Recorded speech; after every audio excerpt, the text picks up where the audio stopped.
नमस्कार मंडळी, welcome back to my channel गपशप बँडेड. चला तर पाहूया श्री रामचरितमानस या पुस्तकाचा पुढचा भाग. जे लोक अवगुण सोडून सर्वांचे गुण ग्रहण करतात, ब्राह्मण आणि गाय यांच्यासाठी संकटे सोसतात, नीती नैपुण्याबद्दल जे जगात प्रमाण मानले जातात, त्यांचे सुंदर मन तुमचे घर होय. जो गुण हे तुमचे आणि अवगुण हे आपले असे समजतो, ज्याला सर्व प्रकारे तुमचाच आधार वाटतो आणि रामभक्त ज्याला प्रिय आहेत, त्याच्या हृदयात तुम्ही सीतेसह निवास करा.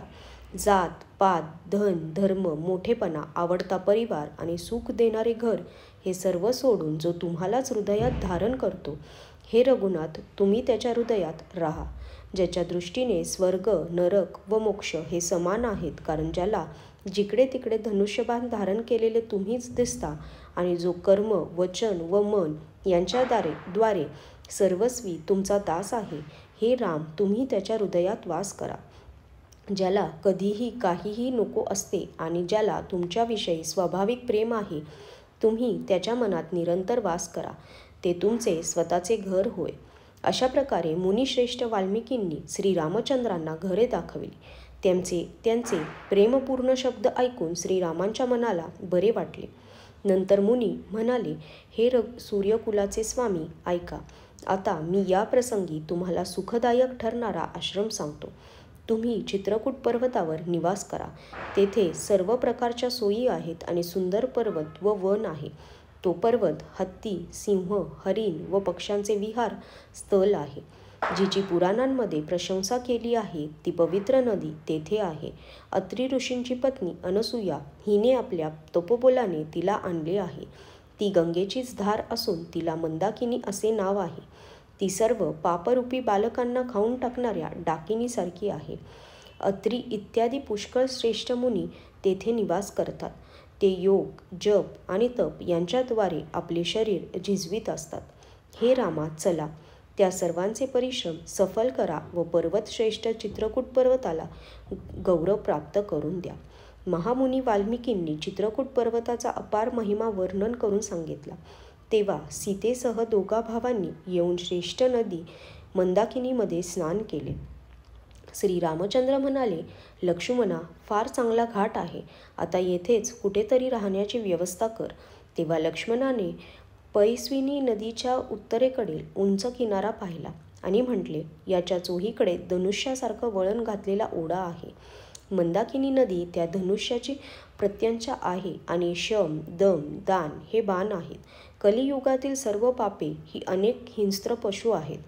चित्रकूट हा जणू स्थिर शिकारी आहे. त्याचा नेम कधीही चुकत नाही. तो समोरासमोर मारतो. असे म्हणून लक्ष्मणाने ते स्थान दाखविले. ते स्थान पाहून श्रीरामांना बरे वाटले. जेव्हा देवांना कळले की येथे श्रीरामांचे मन रमले आहे, तेव्हा ते देवांचा मुख्य स्थापत्य विशारद विश्वकर्मा याला बरोबर घेऊन तेथे आले. सर्व देव कोल व भिल्लांच्या रूपाने आले आणि त्यांनी दिव्य पानांनी व गवतांनी सुंदर घरे बनवली. 2 सुंदर कुटी बनवल्या.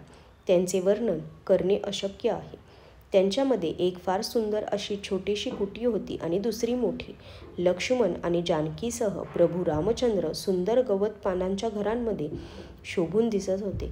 जणू कामदेवच मुनीचा वेश धारण करून पत्नी रती व वसंत ऋतूसह शोभत होता. त्यावेळी देव, नाग, किन्नर आणि दिग्पाल हे चित्रकूटावर आले आणि श्रीरामांनी त्यांना प्रणाम केला. डोळ्यांचे पारणे फिटल्यामुळे देव आनंदित झाले.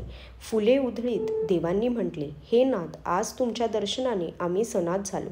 त्यानंतर त्यांनी आपले असह्य दुःख सांगितले आणि दुःखाचा नाश करण्याचे आश्वासन श्रीरामांच्याकडून मिळवून आनंदाने ते आपल्या स्थानी निघून गेले. श्री रघुनाथ हे चित्रकूटावर राहत आहेत ही वार्ता ऐकून पुष्कळसे मुनी आले. रघुकुलाचे चंद्र असलेल्या श्रीरामांनी आनंदित झालेल्या मुनिमंडळींना येत असल्याचे पाहून दंडवत प्रणाम केला. मुनिगणांनी श्रीरामांना हृदयाशी धरले आणि यशस्वी होण्याचा आशीर्वाद दिला. सीता, लक्ष्मण आणि श्रीराम यांचे लावण्य त्यांनी पाहिले व आपल्या सर्व साधनांचे साफल्य झाले असे त्यांना वाटले. प्रभू श्रीरामांनी मुनिमंडळांचा यथायोग्य सन्मान करून त्यांना निरोप दिला. श्रीराम आल्यामुळे ते सर्व आपापल्या आश्रमांमध्ये आता निर्धास्तपणे योग, जप, यज्ञ व तप करू लागले. श्रीरामांच्या आगमनाची वार्ता जेव्हा कोल व भिल्ल या लोकांना मिळाली तेव्हा ते असे आनंदित झाले की जणू नवनिधी त्यांच्या घरी आले. ते द्रोणांमध्ये कंद, मुळे व फळे भरभरून घेऊन निघाले. जणू दरिद्री लोक सोने लुटायला निघाले होते. त्यापैकी ज्यांना दोघा भावांना पूर्वी पाहिले होते त्यांना इतर लोक वाटेत जाताना त्यांच्याबद्दल विचारत होते. अशा प्रकारे श्रीरामांचे सौंदर्य सांगत ऐकत सर्वांनी येऊन श्रीरामांचे दर्शन घेतले. भेटी समोर ठेवून त्यांनी जोहार केला आणि अत्यंत प्रेमाने ते प्रभूंना पाहत राहिले. ते मुग्ध होऊन चित्राप्रमाणे उभे होते. त्यांचे शरीर पुलकित झाले आणि नेत्रातून प्रेमाश्रूंचा धारा लागली होती. श्रीरामांनी त्यांना प्रेममग्न होताना पाहून त्यांच्याशी गोड बोलत त्यांचा यथोचित सन्मान केला. ते वारंवार श्रीरामांना जोहार करीत हात जोडून म्हणाले, हे प्रभू, तुमच्या चरणांचे दर्शन लाभल्यामुळे आता आम्ही सनात झालो. हे कोसलराज, आमचे मोठे भाग्य म्हणून तुमचे शुभागमन येथे झाले. आजच्यासाठी धन्यवाद.